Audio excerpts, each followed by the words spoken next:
नमस्कार, मैं डॉक्टर महेश वर्मा और आप देख रहे हैं डेमोक्रेटिक भारत। हम बात करेंगे इस समय आपसू घाट का मिका जो गांव है राजस्थान में, और वहां दो युवकों को अगवा किया गया, गोकशी का उन पर आरोप लगाया गया। और जो तथाकथित जो गो भक्त हैं उन्होंने उनको अगवा किया और उसके बाद में हरियाणा में उनको जलाकर मार दिया गया। ये खबरें अभी सामने आ रही हैं और लगातार लोग जो हरियाणा सरकार और राजस्थान सरकार की पुलिस इस पर स्पष्ट जानकारी जुटाने की कोशिश कर रही है। घाट का मिका गांव में, वहां पर जिस गांव के जो जुनेद और दूसरे का नाम क्या था, जुनेद नासिर, उस गांव में वहां जाकर आए और वहां के लोगों से बात की कि पूरा जो इलाका है वो मेवात इलाके में आता है। उसके बारे में एडवोकेट साबिर खान पूरी जानकारी आपको देंगे कि उस इलाके की हालात क्या हैं इस समय और किस तरह का मंजर है और सरकार से वो किस तरह की मांग कर रहे हैं। साबिर खान साहब, हालात बहुत ही गमगीन हैं। घाट का मिका गांव के अंदर आप गए वहां पर, और ख़ासतौर पे राजस्थान सरकार से भी आपकी मांग है कि जो उदयपुर में कन्हैया लाल की जो हत्या हुई थी, वीडियो बनाकर हत्या की गई, उसके बाद सरकार ने 50 लाख रुपए दिए और 2 जनों को नौकरी दी। आप 2 जनों के लिए 1 करोड़ की मांग कर रहे हैं और सरकारी नौकरी की मांग कर रहे हैं। क्या सरकार इस पर अभी फ्रंट में आ पाई है या अभी भी सरकार सोच विचार कर रही है, राजस्थान सरकार खास तौर पे? देखो, ऐसा है महेश जी कि राजस्थान सरकार जो अभी फ्रंट पर नहीं आई है सही तरीके से, सही मायने में मैं मानूं, क्योंकि मैं एक चीज़ मानता हूँ कि गोकशी करना अपराध है। इस चीज़ को मैं भी मानता हूँ, क्योंकि कहीं न कहीं हम भी उस किसान के बेटे हैं, मजदूर के बेटे हैं, उन गाँवों से निकले हुए हैं, क्योंकि हमारा भी इनसे दिली एक टचिंग है, भावना है इन तमाम जानवरों से। क्योंकि इन जानवरों से, चाहे वो गाय हुई, भैंस हुई, बकरी हुई, भेड़ हुई, मोहब्बत है हमें बेशुमार, क्योंकि ये हमें बहुत कुछ देकर जाती हैं, दूध, दही, जितने मक्खन, और हम इनके लिए कुछ भी नहीं कर पाते। और अगर इस तरीके की गोकशी की जाती है तो मैं उसके सख्त खिलाफ हूँ, क्योंकि इस्लाम धर्म भी ये तवज्जो नहीं देता है कि आप किसी जानवर को इस तरीके से टारगेट कर और मारें, गोकशी करें। जिस देश में आप रहते हो उस वतन में आप उस कानून का उल्लंघन ना करें, ये इस्लाम धर्म बताता है। तो अगर ये वर्जित है तो हमें नहीं करना चाहिए, लेकिन अगर कर भी लिया जाता है तो उसके लिए वो कानून है वो अपने तरीके से सजा देगा। पुलिस इसमें तहकीकात करेगी और वास्तव में वो, मैं ये कहता हूँ महेश जी, जो असामाजिक तत्व होते हैं उनका कोई धर्म नहीं होता। वो हिंदू भी हो सकते, मुसलमान भी हो सकते हैं, वो सिख भी हो सकते, ईसाई भी हो सकते, जैन भी हो सकते, बौद्ध भी हो सकते हैं। अगर ऐसे असामाजिक तत्व अगर ऐसा कुछ करते हैं तो मैं तो कहता हूं कि सख्त से सख्त सजा दी जाए। जिस तरीके से कन्हैया लाल को कुछ असामाजिक तत्वों ने इस कदर मारा, मैं तो कहूँगा कि वो निर्मम हत्या थी, इंसानियत और मानवता को शर्मसार करने वाली घटना थी।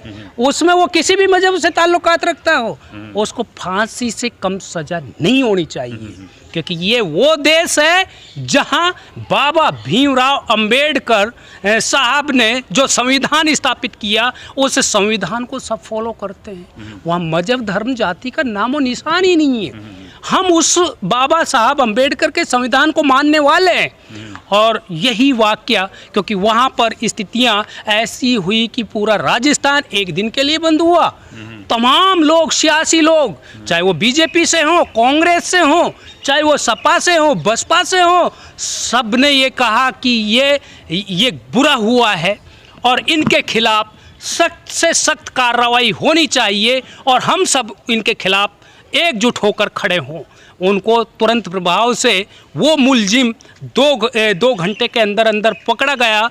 हमारी इस तरीके से पुलिस ने जो चुस्ती पुर्ती पुलिस प्रशासन ने दिखाई, काबिल तारीफ है। लेकिन 1 करोड़ रुपए की उनकी जो 50 लाख की जो डिमांड थी, उनको कम से कम 1 करोड़ रुपए की अनुदान आर्थिक सहायता जो उनके पीछे जो परिवार था उनके लिए दी गई। सरकारी नौकरियां दी गई थी फर्स्ट ग्रेड की। अब उसी को मैं आगे बढ़ाते हुए, बहुत अच्छा किया हमारी सरकार ने, सर झुकाकर सलाम करते हैं हमारी सरकार को। लेकिन जहां जुनैद और नासिर का मॉब लिंचिंग में, फर्जी मॉब लिंचिंग में, मैं खुद वहां पर गया हूं, फर्जी मॉब लिंचिंग की घटना दिखाकर, और ये हुआ है कि 15 तारीख को उनको अगवा किया गया था। उनके परिजनों को जब वो घर पर नहीं पहुंचे तो उनमें खलबल मच गई कि कहाँ गए, कैसे गए। तो उन्होंने रिपोर्ट दर्ज कराने के लिए गोपालगढ़ थाने गए, पहाड़ी थाने गए, उनकी रिपोर्ट तक नहीं ली। तो मैं ये कहता हूँ, काश उस वक्त अगर रिपोर्ट दर्ज कर ली जाती, जिस तरीके से कन्हैया के मामले में हमारी पुलिस प्रशासन ने चुस्ती फुर्ती दिखाई, हमारी सरकार ने, उसी तरीके से काश चुस्ती फुर्ती दिखा ली होती, आज वो नासिर और जुनैद अपने बच्चों के साथ में होता। मैंने देखा, मैंने वहाँ पर पूछा, और वास्तव में हकीकत है, क्योंकि वहाँ के लोग प्रत्यक्षदर्शी गवाह ये बता रहे हैं कि मोनू माना सर और उसकी टोटल बजरंग दल की जो टीम थी, गोरक्षक अपना नाम देते, मैं कहता हूँ ये गोरक्षक नहीं, ये गोभक्षक हैं, शैतान हैं, हौसी हैं, राक्षस हैं, दरिंदे हैं, पिशाच हैं। ये गोरक्षा नहीं कर सकते और ये गोरक्षक हो भी नहीं सकते। ये तो सिर्फ खान या मोहम्मद के नाम से इस मुल्क में, जहां पूरी कौम अमन और चैन और शांति से रहती हैं, सिर्फ एक सियासी फायदे के लिए इस तरह की घिनौनी, मैं कहता हूं निर्मम घटनाओं को ये अंजाम देते हैं। कौन है इनके पीछे? इतनी बड़ी ताकत कैसे बन जाती है? मैंने तमाम पोस्टें देखी हैं मोनू माना सर की, वो एसपी, कलेक्टर, अपने मंत्री साहब हरियाणा में, तमाम अमित शाह, वो तमाम लोग हैं जिनके साथ में उनकी तस्वीरें आती हैं, और मीटिंगों में वो उनके साथ में बैठकर मीटिंगें करते हैं। ताजुब की बात है। और वो मोनू माना सर जो अपने आप को आज बेगुनाह कह रहा है कि मेरा कोई लेना देना नहीं है, वो मोनू माना सर तमाम उस हरियाणा स्टेट की मैं बात बता रहा हूँ, जितने भी गोभक्षक हैं उनको प्रेशर दे रखा है, शरण दे रखी है उस हरियाणा की सरकार ने। और मैं कहता हूँ वो असलाहों को, हथियारों को लहराते हुए नज़र आता है, और हमारी हरियाणा की सरकार, खट्टर सरकार, नाकाम है, बेवस है, लाचार है, मजबूर है। आज तो भारत जी, मुझे खुद अफसोस होता है, मैंने जब उसका परिवार देखा, जुनैद का परिवार अकेला खाने कमाने वाला था। मैं कहता हूँ कि अगर उसने गोकशी की है तो उसको हमारा कानून ने इतने सालों तक, उन्होंने ये भी बताया 5-5 मुकदमे हैं इनके खिलाफ। तो मैं हमारी राजस्थान सरकार और हरियाणा सरकार से ये पूछना चाहूँगा, आज तक वो खुला क्यों घूम रहा है? उसको पकड़ा क्यों नहीं है आपने? उसको जेल के अंदर क्यों नहीं डाला? लेकिन जब मैं देखता हूँ उसके परिवार को 6-7 बच्चे हैं, खुद के 6-7 भाई मेंटली डिस्टर्ब है, उन बच्चों की भी, छोटे छोटे बच्चे हैं, उन बच्चों की भी परवरिश करना उनकी जिम्मेदारी, अपने बच्चों की भी परवरिश करना उनकी जिम्मेदारी। और वो हालात देखे, मेरी आंखों में आंसू आ गए कि ये बच्चे जब बड़े होंगे ये बोलेंगे कि हमारा बाप कैसा था, वो कहाँ गया। अभी तक तो उनको ये बहाना लगाया जा रहा है कि बेटा तेरा बाप आएगा, वो फला जगह गया हुआ है।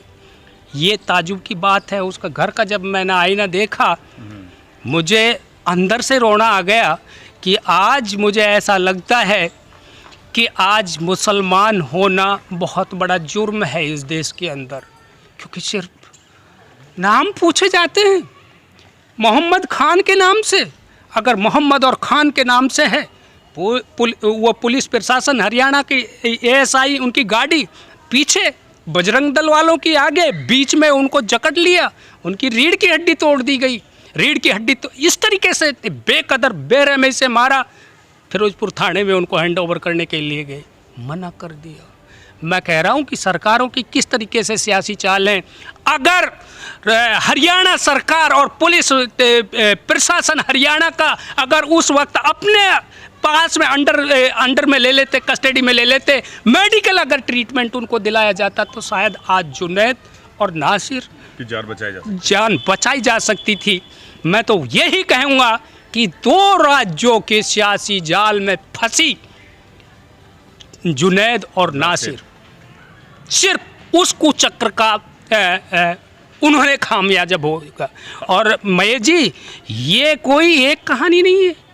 पहलू, रकबर, वारिस, जुनैद, पहले 6-6 महीना, साल भर में टारगेट किया जाता था। आज हर महीने में टारगेट किया जा रहा है। हरियाणा के वारिस को आप देख लें, एक्सीडेंटल घटना बताते हैं, लेकिन उससे फर्जी मॉब लिंचिंग में मार दिया गया। मैं तमाम सरकारों से कहता हूं, मैं तमाम अखिलेश यादव सपा से कहता हूं, क्योंकि कन्हैया लाल पर वो बहुत बढ़ चढ़ कर बोले थे।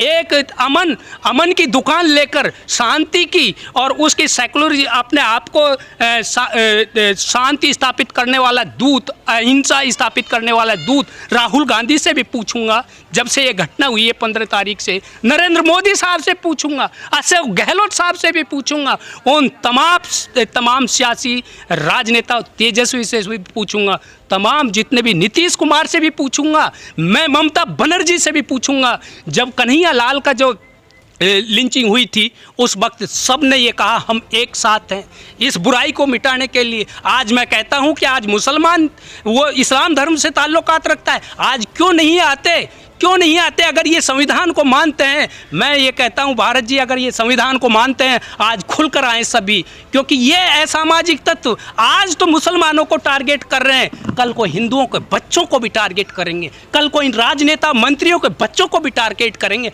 कल को इनको भी चलाया जाएगा। आगे क्या, क्योंकि मोनू मानेसर जो मुख्य आरोपी है वो भी फरार है, दोनों सरकारें उसको नहीं पकड़ पाई है।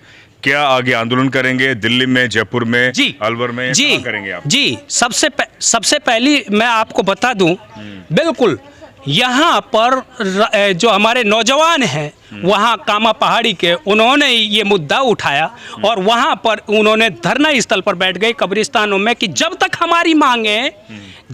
हमारी मांगे नहीं मानी जाएंगी, अगर कन्हैया लाल के उसमें 1 करोड़ रुपए की मुआवजा राशि दी जाती है और उनके परिजनों को सरकारी नौकरी दी जाती है, मुलजिम को तुरंत प्रभाव से 2 घंटे के अंदर उनको पकड़ लिया जाता है, ऐसी चुस्ती फुर्ती हमारा पुलिस प्रशासन दिखाए, तब हम मानेंगे कि संविधान का बिल्कुल फॉलो हो रहा है, अनुसरण हो रहा है। आज हम इसकी मांग करते हैं, क्या एक जान हमारी 15 लाख 20 लाख, क्या वो बहुमूल्य जान जो वो जलाकर मार दी गई, क्या उसका हमारा सौदा 15 लाख में करेगी सरकारें? हम नहीं मानते। हमारी तमाम सरकारें, मैं राजस्थान सरकार से भी कहता हूं कि इनको उतना ही उसी बैलेंस से देखा जाए उदयपुर वाली घटना से, और जितना उनको दिया गया सरकारी नौकरी 1 करोड़ रुपया, और मुलजिम तो सबसे फर्स्ट प्रायोरिटी मुलजिम मोनू मानेसर, मैं कहता हूं कि जब तक ये गिरफ्तार ना हो, कड़ी से कड़ी सजा ना मिले, तब तक हम धरना जारी रखेंगे। दिल्ली जंतर मंतर पर भी, जयपुर विधानसभा का भी घेराव करेंगे और यहाँ हम रह के भी आंदोलन करेंगे और अपना धरना जारी रखेंगे। और सबसे पहले मैं कहता हूँ कि हमारी जो सियासत है मेवात की, ये हमारी मेवात की सियासत वाले भी ध्यान धर लें। 75 सालों से आप लोगों ने खूब सियासतें चलाई हैं, अपने खानदान और वंशवाद को चलाया है। मैं कहता हूं ये मेवात आप लोगों को उन असेंबलियों में भेजती है, इसलिए नहीं भेजती है कि आप उसी मेवात की नस्लों के दुश्मन बन जाए सिर्फ अपने स्वार्थों के लिए। तमाम मेवाती नेताओं से कहूँगा कि आप सब आएँ, इस आंदोलन का हिस्सा बने, क्योंकि आज ये अगर नज़ीर पेश हो गई तो हमारी नस्लों जलाने से, कत्ल आम करने से बच जाएंगे, अन्यथा बहुत बुरा दौर है। सवाल ये खड़ा होता है कि जो पुलिस प्रशासन बजरंग दल के भक्षकों की संरक्षण देती हुई, उनके साथ में कंधे से कंधा मिलाकर चलती हुई नजर आती है। ऐसी स्थिति में ऐसी पुलिस से हम क्या उम्मीद रख सकते हैं? मैं तो ये कहता हूं हमारी तमाम सरकारों से इन पुलिस थानों और एसपी कार्यालयों को बंद कर दो, ये बजरंग दल वाले चलाएंगे। और आप तमाम सरकारें बंद कर दो बनाना, ये संविधान को बजरंग दल वाले चलाएंगे। अगर ऐसे ही बजरंग दल वाले चलाएंगे, ऐसे ही मरते रहेंगे, किसी को जलाया जाएगा, किसी को फांसी दी जाएगी। तमाम सरकारों से कहता हूं इन पर लगाम कसो, वो किसी भी धर्म का हो। अपराध अपराध होता है, कोई धर्म बढ़ावा नहीं देता है अपराध को। बहुत बहुत शुक्रिया।